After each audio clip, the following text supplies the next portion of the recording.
Hello everyone and welcome to Behind the Scenes February 2014. So Jags just recently released their behind the scenes article on the homepage as well as a YouTube video by Mark discussing the updates that they're planning to bring out in February. So to start things off here, they have a Grandmaster quest, which is titled One of a Kind. Now this quest will require 79 magic, 74 summoning, and 67 dungeoneering, as well as a bunch of quests, as quoted by JX. So we'll just have to see how many quests it will actually require. So the plot line of this quest is basically that you're trying to find the last of the Dragon Riders, who is a race of people who were thought to have gone extinct a while ago. And it is mentioned in the behind the scenes video that the Dragon Riders may actually be trapped in the stone in Robert the Strong's secret library. So, first seen in A Tale of Two Cats, we know that Robert the Strong is basically this dragon slaying hero from the Fourth Age, and who also nearly forced the Dragonkin into extinction. And so basically, he has something against dragons and dragon riders in general. So we'll just have to sort of see where that comes into play.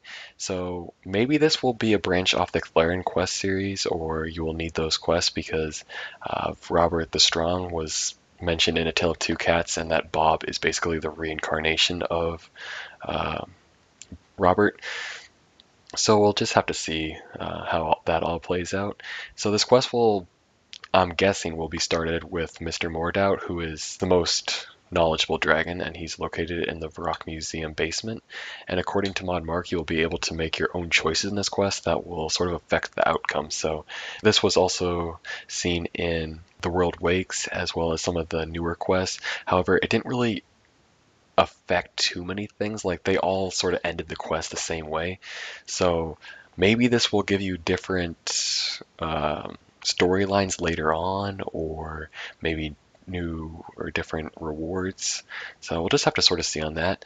And speaking of rewards, Mark said that this will consist of the Dragon Rider amulet, which I'm sort of curious to see how that is, as well as the rest of the Dragon Rider armor and a new dungeon that will contain celestial dragons, which was voted on by the players recently in the Power to the Player poll system.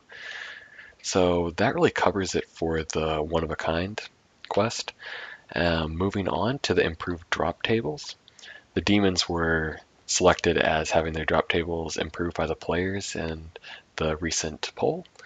So the demons that are having their drop tables improved will include imps, lesser, greater, black, tormented, and abyssal demons. So this will basically remove all the junk items that were previously dropped by these creatures and add more relevant and valuable drops in their place. So the only thing that there was really mentioned in the behind the scenes article and video were the two new valuable drops from abyssal demons, which include a new wand and orb that are level 75 magic weapons. So this will add a new tier of dual wield magic to the table. So we'll just have to see how good those are. So it will basically make the Arums and the Wand of Treachery drop in price. So yeah, it's going to be a valuable weapon for quite a while, I'm guessing. So that'll be good. Moving on to the new minigame that JS is releasing called The Heist. Players will basically become robbers or guards, and the robbers will disguise themselves as local NPCs and try to rob the treasures from the maps, and the guards will have to locate and catch these robbers. Basically, the robbers are going to be disguised as NPCs, so as a guard, you're only going to see these NPCs walking around, and you're going to have to distinguish the difference between a robber and just a normal NPC. So it's going to be interesting to see the tools that are going to be introduced into the game to sort of find out who's the robber and who's the NPC. So I really don't have too much on this except for a few screenshots here. Um, it does look pretty cool. You have like 20 minutes to catch the robbers and the robbers to loot as many treasures as possible in that time. So yeah, it's sort of interesting here in one of these images that where the guard appears to have a primal two-handed sword equipped on his back. So I'm not really sure about that. Like, I don't see this as being too much combat related, but we'll just have to see there. Um, and you're also going to be able to disguise yourself as camels for the desert map. As a robber and you're in jail, you can actually get your way out of the jail by digging like through the wall or whatever. So that'll be interesting. Um, but yeah, the rewards to this minigame will basically include some unlockable rewards in the minigame, as well as some bonus hunter and thieving XP. So instead of just getting the XP, you'll have to actually train the skill, but you will have bonus XP to go along with that. So the in-game unlocks from this picture that I'm looking at here include Super Crook, Resist Arrest, Great Escape, and Decoy. These are all for the robbers. Now moving on to the small updates of this month, there will be new animations for some of the low combat level abilities. Rework to the daily challenges, so I'm sort of curious on how that's all going to work out. Um, New circus teleports and a wicked pouch in the Solomon's General Store. So the wicked pouch sort of has me worried here that the wicked pouch will basically be this advantage to players who buy it from the Solomon's store in their rune crafting training. So I hope it's not, because this may signify the transition from all cosmetic things in the Solomon General Store to actually purchasing some in-game leverage. So hopefully it's nothing too worthwhile to have. But yeah, that's all I really have to say about that. We'll just have to wait for that. New seasonal high scores and in-game rewards for the Golden Gnome winners from RuneFest 2013.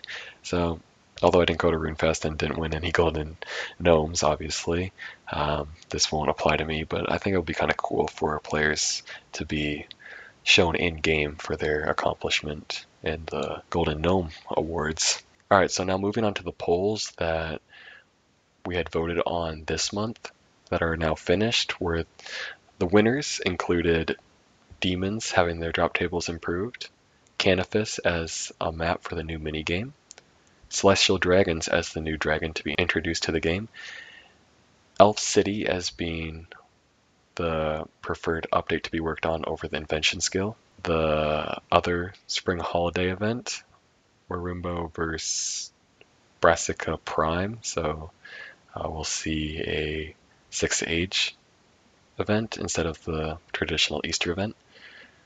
Keep the number of worlds as they are was the final winner this month.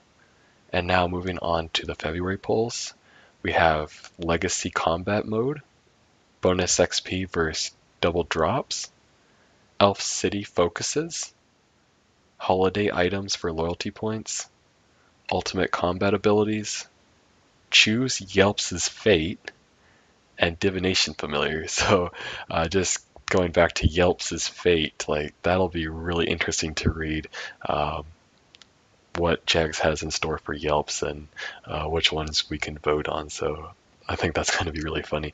A Divination Familiar sounds like it's a really good idea, as all of the other gathering skills have a familiar. And as Divination is a rather new skill, it is only right for it to get a familiar. So I will definitely be voting for a familiar if that is indeed what they're having us vote for.